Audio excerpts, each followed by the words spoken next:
Mesdames, Messieurs, bonjour et merci de choisir la chaîne du peuple Actchan pour vous informer. À présent, le sommaire. Pose de la première pierre du pôle pénal économique et financier de Bingerville par son Excellence M. Robert Begré-Mombé, Premier ministre de Côte d'Ivoire. On en parle en ouverture du journal. Rencontre de son Excellence Mme Kandia Kamara Kamisoko, président du Sénat, et maire d'Abobo, avec les 3 chefferies Actchan de sa circonscription. Pose de la première pierre des magasins du marché du village de Mputo. Voilà pour l'essentiel.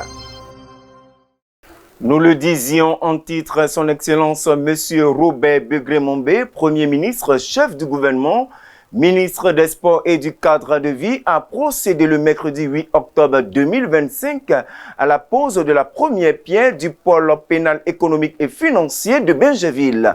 Daté Cédric, Marie-France Niepo pour les détails. Le mercredi 8 octobre 2025, son Excellence Robert Begré-Mombé, Premier ministre, chef du gouvernement, ministre des Sports et du cadre de vie, a procédé à la pose de la première pierre du projet de construction du pôle pénal économique et financier à Bingerville. Cette cérémonie a suscité un vif engouement, marqué par la présence du Premier ministre, du ministre de la Justice M. Sanson Kambilé, du corps préfectoral, du député maire de Bingerville, l'honorable Youssouf Doumbia, du chef du village d'Adjamé Bingerville, l'honorable Aboussou Guy Georges, ainsi que de nombreuses personnalités et invités. Après la prière d'ouverture prononcée par le doyen, le premier magistrat de la commune de Bingerville, l'honorable député maire Youssouf Doumbia, a pris la parole pour exprimer sa joie d'accueillir cette cérémonie et souhaiter la bienvenue au Premier ministre et à sa délégation. Il a ensuite demandé au Premier ministre de transmettre au président de la République, son Excellence Alassane Ouattara, les sincères remerciements des populations de Bingerville, tout en l'assurant de leur engagement à le soutenir lors de l'élection présidentielle prévue pour le 25 octobre prochain. Le député maire a également félicité les chefs traditionnels ainsi que les différentes communautés pour leur forte mobilisation autour de cet événement. C'est un plaisir pour moi de vous accueillir ce matin à l'occasion de la cérémonie consacrée à la pose de la première pierre du pôle pénal économique et financier de Bingerville. Au nom du conseil municipal et de la population de Bingerville, je vous souhaite à tous et à chacun à quoi va chez vous, particulièrement à son Excellence Monsieur le Premier ministre, chef du gouvernement et de la forte délégation qui l'accompagne. Je tiens à également vous exprimer mes vives félicitations aux chefs de village, aux chefs de communauté, aux chefs de quartier et l'ensemble des couches sociales de notre circonscription administrative qui se sont mobilisés ce matin, preuve de leur adhésion à la politique de son Excellence Monsieur le Président de la République qui ne veut laisser personne de côté. Chère population de Bingerville, notre devoir de reconnaissance envers notre bienfaiteur, nul n'a besoin de vous rappeler tous les bienfaits de son Excellence Monsieur le Président de la République à notre égard. Le ministre de la Justice, M. Sanson Kambilé, est ensuite intervenu pour rappeler l'objet de la cérémonie en mettant l'accent sur les motivations qui sous-tendent la réalisation de ce pôle judiciaire. Mesdames et messieurs, le pôle pénal économique et financier a vocation à connaître les affaires économiques et financières d'une particulière gravité et d'une technicité complexe: corruption, détournement de deniers publics, blanchiment de capitaux, fraude fiscale ou encore infractions liées au financement du terrorisme. Par sa compétence nationale, il couvre l'ensemble du territoire et constitue un instrument central dans la protection contre la grande criminalité économique et financière. Jusqu'à ce jour, cette juridiction n'était pas dotée de locaux qui lui sont propres. Il était donc indispensable de lui offrir un cadre approprié. Le projet que nous lançons aujourd'hui répond à cette exigence. Il sera exécuté sur une parcelle de 2 hectares. Le nouveau siège du pôle pénal économique et financier comprendra 86 bureaux, dont notamment 46 bureaux de magistrats, 22 bureaux de greffiers, 3 bureaux pour les avocats.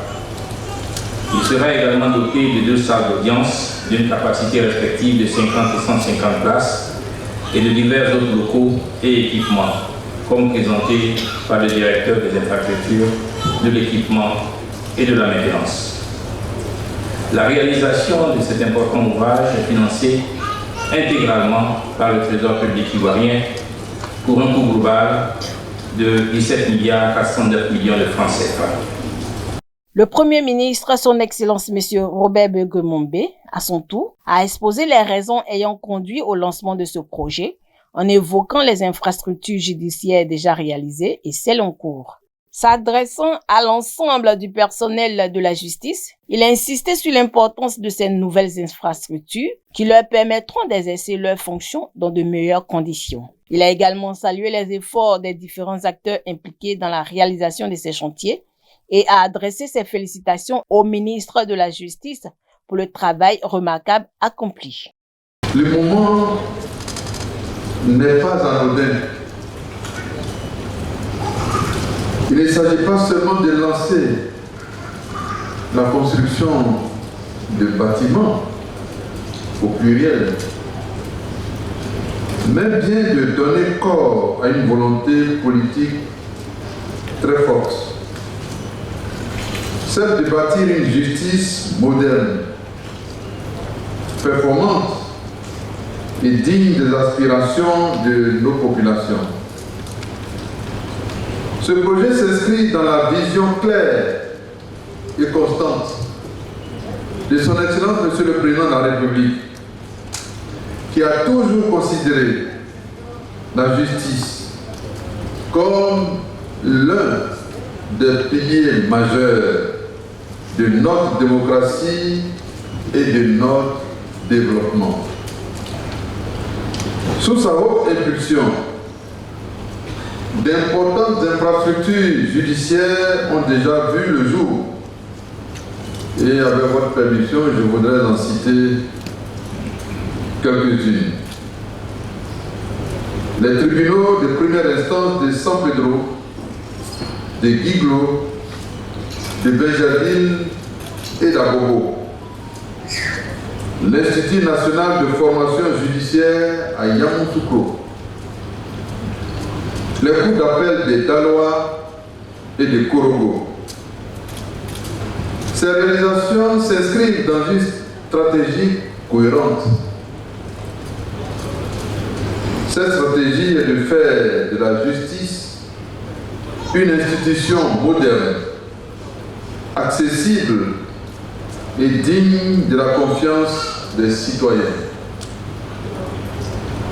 À ces acquis déjà visibles s'ajoutent plusieurs chantiers majeurs en cours de réalisation ou sur le point de démarrer, qui viendront renforcer notre appareil judiciaire et pénitentiaire. Je voudrais citer entre autres la construction du siège de la Cour d'appel de Poitiers, le futur siège de la cité commerciale d'Abidjan, qui sera une infrastructure de référence en matière de contentieux des affaires, l'achèvement de la prison de haute sécurité de Korogo et de sa cité pénitentiaire, l'achèvement de la maison d'arrêt et de correction de Katiola, et enfin la construction de la maison d'arrêt et de correction d'Azaguié d'une capacité de 2000 détenus avec sa cité pénitentiaire afin de renforcer les capacités du pôle pénitentiaire d'Abidjan. Ces projets, conjugués à celui que nous lançons aujourd'hui, témoignent de l'importance de la réforme des infrastructures judiciaires et pénitentiaires engagées par le gouvernement sous la haute autorité du président de la République. Mesdames et messieurs, je voudrais, en ce moment solennel, m'adresser tout particulièrement aux magistrats, aux greffiers et à l'ensemble des personnels de la justice. Ces infrastructures que nous bâtissons sont les vôtres. Elles sont pensées pour que vous exerciez vos missions avec dignité, sérénité et indépendance. Elles sont destinées à vous offrir un cadre de travail moderne, car une justice forte ne peut être rendue que par des femmes et des hommes soutenus par des moyens adéquats. Je voudrais tout particulièrement féliciter le garde des Sceaux, ministre de la Justice et des Droits de l'Homme, pour l'immense travail qu'il abat à la tête de ce ministère depuis sa nomination. À l'issue des allocutions, la délégation s'est rendue sur le site prévu pour la pose de la première pierre. Ce geste hautement symbolique a suscité la joie des participants, notamment celle du chef du village d'Adjamé-Bingerville, l'honorable Aboussou Guy Georges, qui a exprimé sa satisfaction à la fin de la cérémonie.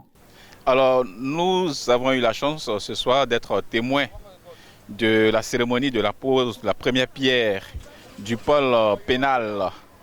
Alors, c'est une fierté pour notre circonscription, une fierté pour le village d'Adjamé-Bingerville d'accueillir cette infrastructure judiciaire qui va nous aider à asseoir une justice équitable, juste pour tous. Mais voilà ce que nous pouvons dire. Merci. La présidente du Sénat, son Excellence Madame Kandia Kamara Kamisoko, maire de la commune d'Abobo, a rencontré les chefferies des villages d'Aboboté, Anoukwakoute et Abobo-Baoulé au palais de l'unité d'Abobo-Baoulé le mardi 7 octobre 2025 en vue d'échanger sur le bon déroulement du scrutin du 25 octobre prochain.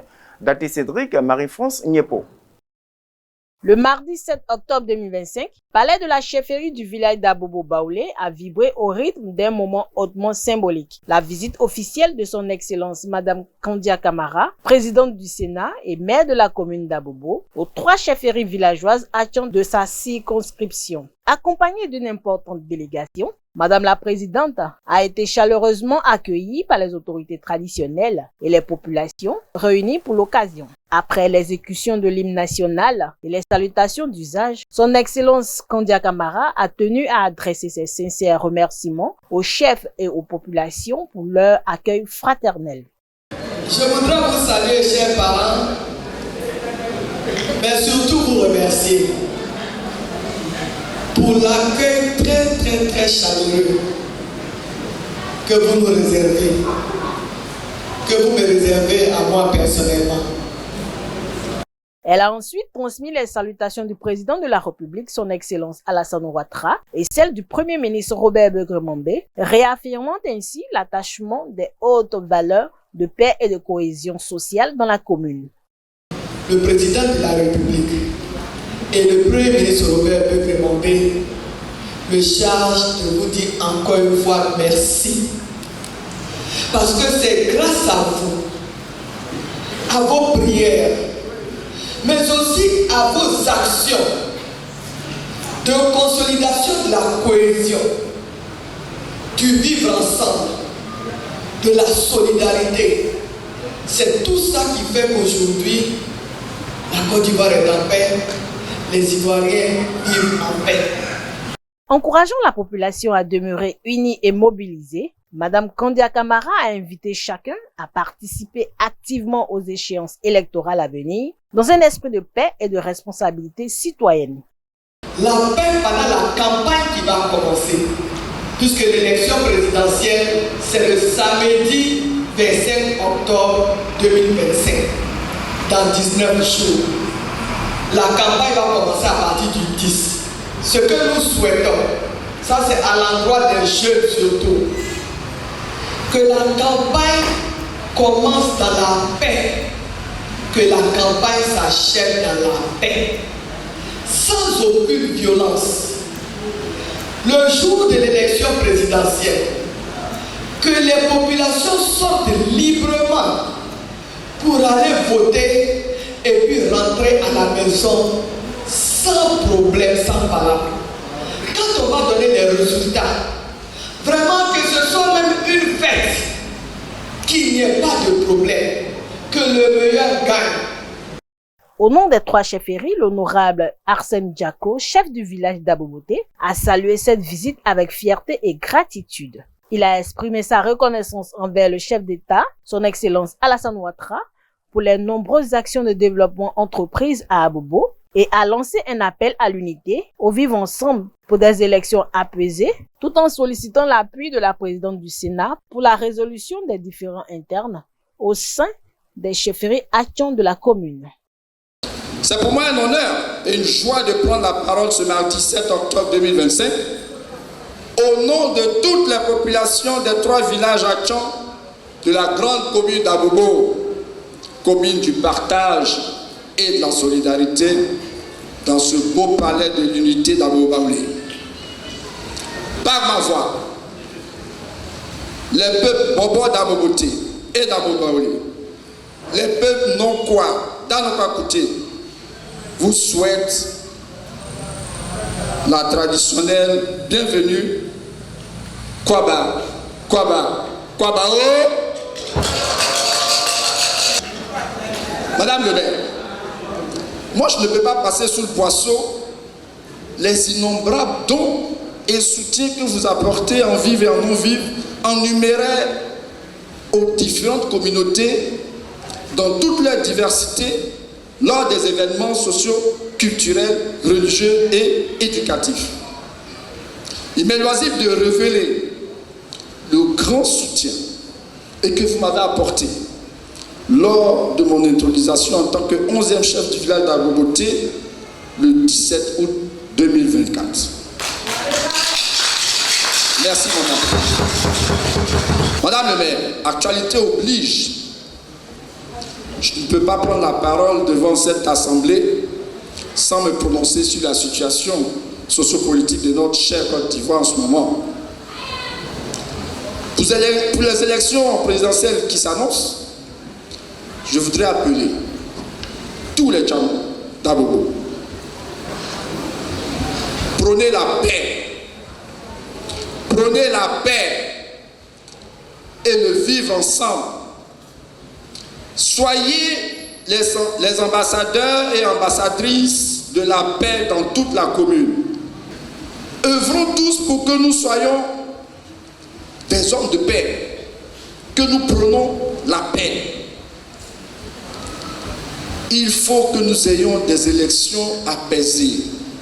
Des gestes de reconnaissance sont venus couronner cette visite. Les femmes de la communauté ont remis des dons à Madame le maire en témoignage de leur affection et de leur gratitude. Une photo de famille pleine de sourires et d'émotions a immortalisé cette journée historique avant de laisser place à des réactions de faim, signe d'un moment fort et partagé entre tradition, dialogue et engagement républicain. À la suite de mon frère et jumeau, porter un message de paix.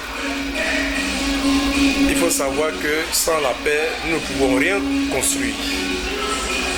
Nous avons eu le temps véritablement d'observer pendant ces périodes où le président Alassane était à la gestion. Nous avons vu véritablement qu'avec la paix, nous avons eu beaucoup d'infrastructures qui sont sorties de ce beau village et de ce beau pays. Je l'avais dit que beaucoup de choses restent encore à faire, mais pour cela, il faut qu'il y ait la paix. La paix dans nos foyers, la paix dans nos villages, la paix dans tout le pays entier. Nous voulons dire à tous nos frères et sœurs du village d'Aboboté, d'Abo-Baoulé et d'Anonkwa,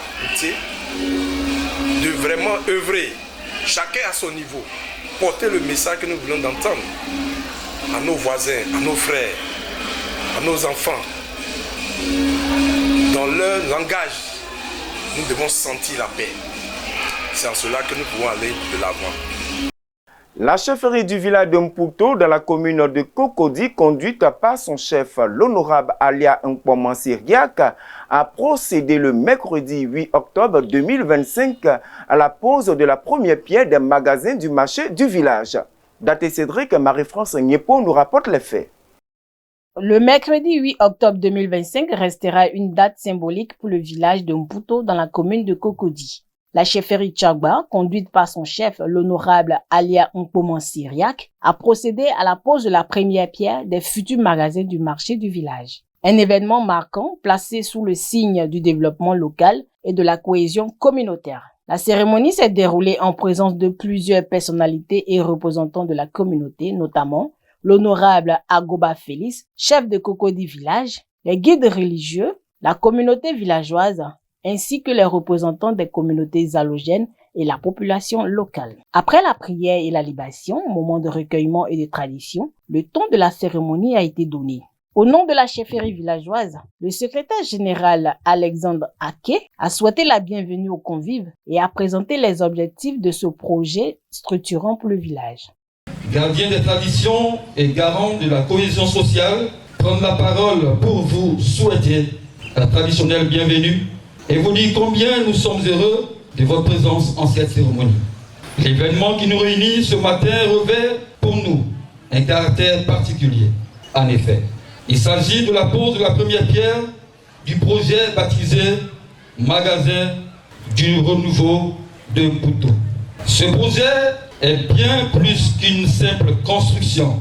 Il représente pour nous un geste, un symbole fort. Il incarne une nouvelle étape dans la vision de développement local que notre chef porte avec détermination et résumé ainsi. Un Mputo propre pour un cadre de vie sain. Mesdames et messieurs, le chef du village ici voudrait vous saluer avec respect et reconnaissance et vous souhaiter la bienvenue à son tour à cette cérémonie solennelle de pose de la première pierre du projet Magasin du renouveau de Mputo, symbole du programme Mputo propre, Mputo sain. Le site sur lequel nous nous réunissons aujourd'hui est empreint d'histoire et de mémoire vivante. Il fut jadis un lieu d'échange et d'activité, abritant des magasins modestes, fruits du courage de la génération passée. Ces hommes et ces femmes, dans la modicité de leurs moyens, avaient posé les premières bases de l'économie locale. La pose de la première pierre s'est ensuite déroulée dans une ambiance de solennité, marquant le début d'un chantier porteur pour les habitants. Une cérémonie sobre, mais pleine de symboles et d'émotions, s'est clôturée dans une atmosphère chaleureuse et fraternelle, témoignant l'engagement commun en faveur du progrès et du bien-être de la communauté. Ce matin, nous sommes allés pour la pose de la première pierre du projet de construction des magasins du village de Mputo, dénommé Renouveau de Mputo. Alors pourquoi nous faisons ces magasins? Il y avait par le passé des magasins qui ont été construits par la génération passée. Et nous avons vu avec le temps que les magasins sont devenus vétustes. Il fallait refaire, n'est-ce pas, des magasins modernes dans la vision claire du chef du village. Et c'est en cela que nous avons procédé à la pose de la première pierre des magasins qui verront de jour dans peu de temps. Nous rassurons tous les commerçants pour dire que tous ceux qui ont été locataires par le passé seront relogés et par la suite, s'il y a d'autres demandes, avec la possibilité, la chefferie verra comment traiter les dossiers qui seront sur nos tables. L'honorable Begré Allo Jérôme, chef de village de Songon Agban dans la commune de Songon, a procédé le dimanche 12 octobre 2025 à la levée de deuil de son fils aîné, Begré Alfred Vianney, décédé le 15 septembre 2024. À cet effet, une séance de prière de recueillement a été organisée en la mémoire du défunt au domicile familial assise à Songon Agban en présence des membres de la famille, des amis et connaissances. Décédé le 4 octobre 2025 à l'âge de 70 ans, M. Nyango Agbassi Albéric est journaliste à la RTI et géniteur de l'artiste TAF. La référence sera inhumée le samedi 18 octobre 2025. Voici déroulé le programme des obsèques. Ont eu lieu du dimanche 12 au mardi 14 octobre 2025 de 17h à 20h30 la présentation officielle des condoléances au domicile familial assise à Kwedo terrain basket. Mercredi 15 octobre 2025 de 19h à 21h, veillée religieuse en la paroisse à Saint-Joseph artisan d'Akwedo. Vendredi 17 octobre 2025, de 21h à l'aube, veillée traditionnelle au domicile familial assise à Kwedo, terrain basket. Samedi 18 octobre 2025, 9h30, levée de corps sur le pavis de la paroisse à Saint-Joseph Artisan d'Akwedo, suivi de la messe de requiem et de l'inhumation au cimetière du village. Dimanche 19 octobre 2025, 9h, messe d'action de grâce en la paroisse à Saint-Joseph Artisan d'Akwedo. Point final, merci de nous avoir suivis. Restez fidèles sur Tiamant TV, la vitrine de tout le peuple hakian. Dieu bénisse le peuple hakian ainsi que la Côte d'Ivoire. À bientôt.